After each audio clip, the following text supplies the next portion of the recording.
Ahora vamos a saludar a nuestro compañero Jaime Urbano. Bienvenido, compañero. ¿Cómo estás? Buenos días, Diana. Un cordial saludo a los compañeros del equipo de la Radio Revista y, por supuesto, como es costumbre, extender el saludo cordial y fraterno a todos aquellos que amablemente cada sábado nos sintonizan. Iniciemos desde ya con nuestro informe sindical de este día y hablemos acerca de la solidaridad con los familiares de nuestro compañero Juan Virginio Advinculada, que es docente de López de Micay. Bueno, queremos por este medio hacer nuestro saludo solidario, fraterno a los familiares, amigos, compañeros de trabajo del compañero Juan Virginio Advíncula, quien infortunadamente falleció el día de ayer en López de Micay.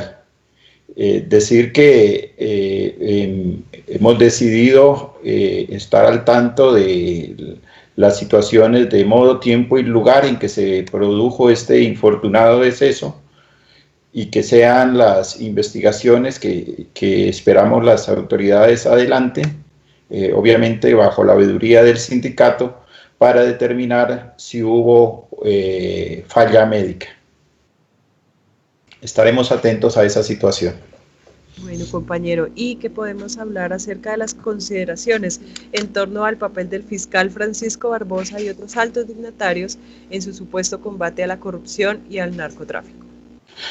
Bueno, desde el SUTEC nos sumamos a esas voces que de tiempo atrás venimos diciendo que los altos dignatarios son una caricatura en sus políticas. No es cierto que ellos estén de frente en el combate a la corrupción, en el combate al narcotráfico. No, ellos viven de eso. Ellos viven de la corrupción, ellos viven del narcotráfico, ellos viven de la guerra.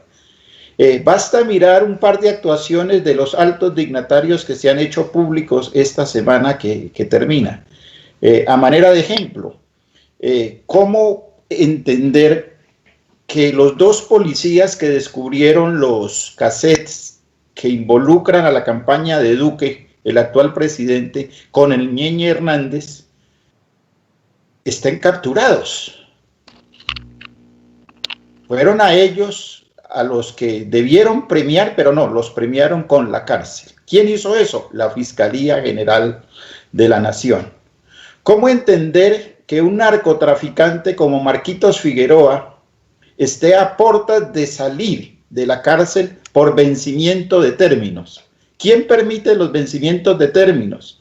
Pues la Fiscalía General de la Nación, que no actúa de manera pronta, oportuna, como le corresponde, y sí se dedica a sembrar o a tirar cortinas de humo, a investigar, por ejemplo, a la alcaldesa porque salió con su pareja a hacer mercado, a investigar a Petro porque supuestamente también participó de los recursos del Ñeñe, etcétera. Pero son cortinas de humo que distraen la atención a lo que efectivamente debe hacer y deja pues con estas actuaciones que sus amigos, los de Duque, los del Centro Democrático, queden en la total impunidad. ¿Cómo explicar también que un embajador de la República de Colombia esté involucrado en narcotráfico y que haya sido sujeto de extinción de dominio en sus fincas? Bueno, ¿de quién era eso? ¿Dónde está quién pagaba a esos obreros? Porque ese cuento de que tenía una finca de un montón de hectáreas donde se cultivaba y donde se procesaba droga y que él no sabía, pues eso solo se lo cree el señor fiscal y el señor Duque y por supuesto el doctor Uribe, que tanto lo defiende. ¿Cómo explicar que tenemos una vicepresidenta de la República que por allá en el 97 pagó 150 millones de dólares, hoy poco más de 600 millones de pesos, para que su hermano fuera liberado, fuera sacado de la cárcel a través de una fianza, porque él fue procesado por tráfico de heroína? ¿Y cómo explicar que eso no lo sabía el país? ¿Y cómo explicar que esta señora hoy posa de la más ardua luchadora contra el narcotráfico, contra la corrupción. No, estos son cuentos que ellos presentan por los medios, obviamente, a su poder, bajo su dominio, bajo su control, para hacernos creer lo que ellos quieren que nosotros creamos. Por supuesto que desde el SUTEC, y esperamos que desde los afiliados y todos aquellos que nos escuchan, pues empecemos a generar al menos sospechas de las supuestas verdades que a diario nos quieren imponer. En el panorama nacional analicemos, compañero, un poco el tema de la FIDU previsora que ordena paso de los pensionados de Banco Agrario a BBVA. Nada más absurdo, Diana y compañeros que nos escuchan. En la mayoría de los municipios del país, Colombia es un país rural todavía, en la mayoría de los municipios del país, la única entidad bancaria que hace presencia es el Banco Agrario. A ese banco es que les consignaban los recursos a los pensionados del magisterio. Pues bien, la señora ministra y la fiduprevisora determinaron unilateralmente que a partir del mes de junio la mesada pensional de estos compañeros se consignará en BBVA, obligándolos obviamente a trasladarse a las capitales o a los centros poblados a cobrar su pensión, su derecho. Obviamente eso significa exposición en esta época de pandemia, obviamente esto significa riesgo para la seguridad de estos compañeros. Los malandros estarán pendientes de cuando el docente pensionado sale y por supuesto ya sabrán que sale a cobrar su pensión. Desde aquí exhortamos y exigimos a la fiduprevisora que reverse esa decisión porque está salida de toda lógica y atenta contra la seguridad de los compañeros pensionados. ¿Qué podemos decir, Jaime, sobre el hundimiento del proyecto de ley que reglamentaba el transporte escolar rural? Bueno, miren, solo pasa en Colombia y pasa en épocas de pandemia, pero también pasa aunque no haya pandemia. Es un absurdo que en Colombia se hunda un proyecto de ley que tendía a beneficiar poco más de 6 millones de niños. 6 millones de niños que están en condiciones de difícil acceso, que no tienen transporte, porque es que el gobierno nacional, el Ministerio de Transporte, el Ministerio de Educación y todos los ministerios legislan para Bogotá y legislan para las 7 principales ciudades del país. Bueno, había un proyecto de ley que pretendía una reglamentación diferencial para que los alcaldes pudiesen contratar con flexibilidad de condiciones transporte escolar para estos muchachos que a diario se transportan en burro, en bicicleta, en canoa. Bueno, pues créanlo, hundieron ese proyecto de ley. Lo hundieron. ¿Y saben por qué lo hundieron? Porque la ministra dijo que eso no era necesario porque sacaron ellos un decreto, el decreto 746, que crea las zonas diferenciales de transporte escolar. Y uno lee ese decreto y en ese decreto no aparece nada, una reglamentación especial para el servicio de estos niños. Y uno lee ese decreto y no aparece nada frente a los seguros, a las pólizas que deben tener, que deben contratar los alcaldes para garantizar el transporte de estos niños. En últimas, le negaron el derecho al transporte escolar a estos niños en condiciones de dignidad y en condiciones de seguridad, conforme a las particularidades de la región. Igualmente, compañero, pues rechazamos la propuesta del ministro de Vivienda Malagón sobre hipoteca inversa. Bueno, queremos explicar rápidamente que esta es una manera de expropiación al mísero patrimonio que puede hacer un trabajador durante toda su vida. Es decir, ¿quién de los colombianos hoy, después de 20, 30 años, no soñamos con tener una casa para nosotros, por lo que nos reste de vida, y dejarle eso a nuestros herederos? Ese es el sueño de todas las familias.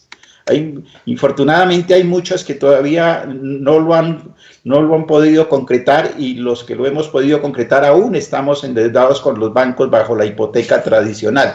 Pues bien, el ministro Malagón se inventó una forma no para tener vivienda, No, no, no, no, no, no. Una forma para perder la vivienda. Eso se llama hipoteca inversa. ¿Cómo es este mecanismo? Muy rápidamente lo explico. Pues los mayores de 65 años que tengan casa propia, pues pueden ir al banco a decirle que le venden su casa, que le hipotecan su casa en módicas sumas mensuales. Y esa módica suma mensual se la pagarán por lo que reste de vida para el compañero que hipotecó la casa.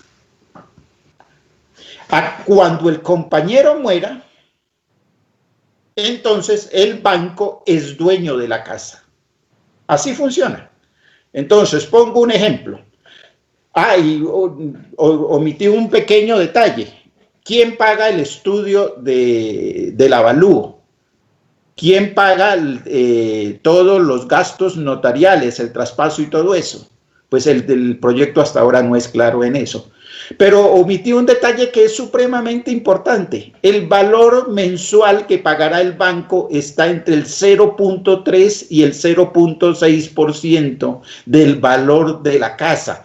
Es decir, una casa que cueste, por decir algo, 300 millones de pesos, te pagarán de mensual entre 900.000 y 1.800.000 pesos mensual. Y ellos tienen bien calculado eso. La esperanza de vida de los colombianos está en promedio en 72, 74 años. Entonces, si tienes 65 o 66 años y tienen proyectado de que te mueras a los 72, son 60 meses que vas a recibir más o menos 1 millón de pesos. Serían 60 millones, miren. Una casa de 300 millones de pesos la quiere el banco a pesos de hoy en 60 millones de pesos. ¡Qué buen negocio para los bancos! Eso es lo que hace el ministro. ¿Ve? Lejos de garantizar una renta para las familias pobres, lo que promociona es que vendan su patrimonio. Igual quieren hacer con las pensiones, que se autorice un retiro anticipado de las pensiones. Nada más grotesco en este país. Y obviamente eso debe tener rechazo de todas las organizaciones. Con todo este análisis, compañero, entonces vamos puntualizando acerca de las consideraciones a tener en cuenta sobre la situación de la educación y de los educadores. Bueno, en educación la cosa no cambia, Diana. El mismo tratamiento que le da al resto de trabajadores le viene dando a los trabajadores de la educación y a los niños. Primero, el gobierno ha sido tacaño con la educación de los niños, las niñas y los jóvenes del país. Muy dadivoso, poco más de 86 billones de pesos ha desembolsado para la banca. En cambio, para los niños y niñas del país no ha desembolsado 560.000 millones de pesos. Eso es tacañería. Hoy dicen que no tienen con qué comprar los tapabocas, que no tienen con qué comprar el gel, que no tienen con cómo garantizar el transporte escolar. Eso es cuento. La plata la tienen.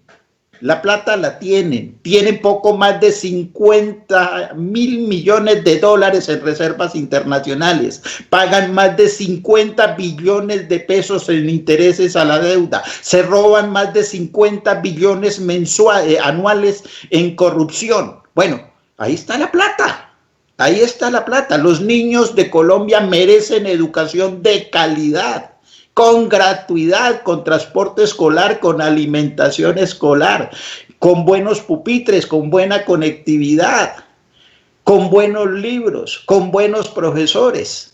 No, que no nos digan que no tienen la plata. Y tampoco los maestros podemos decir que pobrecito el gobierno, pues. No, no, así no funciona. Hay que exigirle al gobierno que garantice la educación y que saque la plata porque sí la tiene, primero. Segundo, el gobierno no puede seguir descargando las responsabilidades, las suyas, en los entes territoriales certificados. Es un cuento viejo y mal contado. La Constitución obliga a la concurrencia. Esto es un problema nacional. Esto no lo tiene que resolver el Cauca solo. El señor gobernador debería estar exigiéndole al gobierno nacional que le ayude a ver cómo encuentran esos 60.000 niños que hoy no han recibido una sola clase después del 26 de marzo. Más de 60.000 niños no han recibido clase porque no tienen conectividad, porque allá no se puede llegar con transporte. Solo llegaba el profesor cuando no había pandemia. Bueno, entonces esos niños no tienen derecho a la educación. Y entonces la decisión es que de volver o no volver a clase la toma el papá. No, así no funciona. El gobierno tiene la responsabilidad de garantizar la educación, la salud, el saneamiento básico de todos los colombianos, independiente de que estemos o no en pandemia. Eso lo debemos entender los maestros para no ponernos del lado del gobierno diciendo que pobrecito el gobierno. La virtualidad ha dejado millones de niños sin estudiar, ya lo dije, son millones. Si hace un mes estábamos diciendo no a la virtualidad, hoy no podemos salir a defenderla, compañero, es una contradicción. La virtualidad no sirve, no reemplaza al maestro el computador. La educación virtual, dijo la ministra, vino para quedarse. Claro, esa es la pretensión de ella. Las organizaciones que trabajamos con los educadores debemos combatir la virtualidad, porque eso desnaturaliza la educación. Debemos exigir presencialidad con condiciones, no solo para los profesores, para los administrativos, para los rectores, también para los estudiantes. Y debemos exigir que el gobierno ponga la plata, no ponernos del lado del gobierno diciendo que pobrecito el gobierno que no tiene plata. Así no funciona. El gobierno ha cumplido sus obligaciones con los docentes, con los estudiantes y pretende imponer una reforma laboral. Claro, ¿qué más fácil le queda al gobierno decir que con lavarnos las manos, simplemente descargándole la responsabilidad a los docentes, a los padres de familia, a las entidades territoriales, descargar su responsabilidad? Eso es lo más fácil, eso es lo más fácil. Lo más difícil es financiar la educación en condiciones de dignidad tal cual lo contempla la Constitución. Entonces, hoy la lucha debería ser por eso, por un regreso a la presencialidad con condiciones de dignidad, exigencia unánime del magisterio, no pelear para que mantengamos la virtualidad. No nos pueden tener encerrados de por vida, compañeros.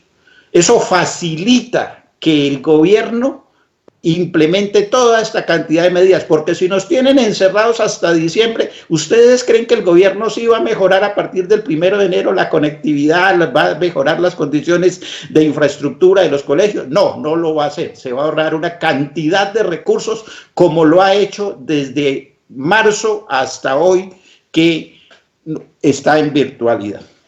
Compañero, y ya el tiempo apremia, nos queda solo un minuto para tratar de resumir un poco el tema departamental con base en el tema de resolución 02-309 del 3 de junio de 2020 y el panorama municipal con la orientación en relación con la solicitud de datos reservados.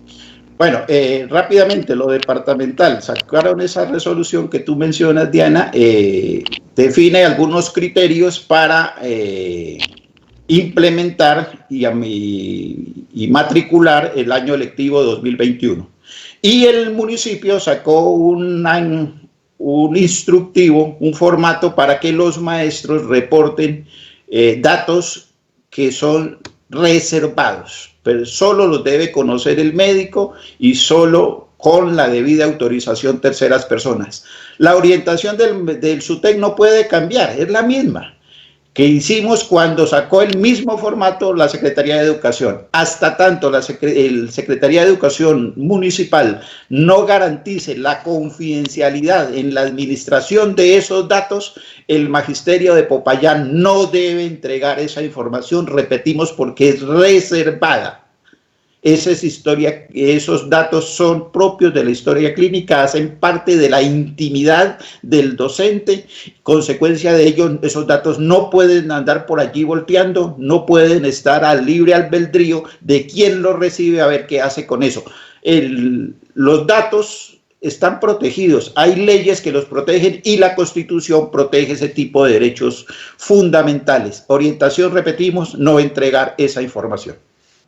Bueno, compañero, muchísimas gracias. De esta forma llegamos al final de nuestra radio revista Pandora. Agradecimiento a Radio Eucha, a la emisora del Vicariato Apostólico del municipio del Alcázar por su transmisión en este territorio de nuestro programa. A todos ustedes, a los compañeros y compañeras que nos vieron a través de nuestro Facebook Live, Sutec Cauca.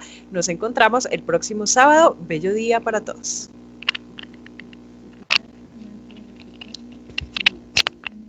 Muchísimas gracias.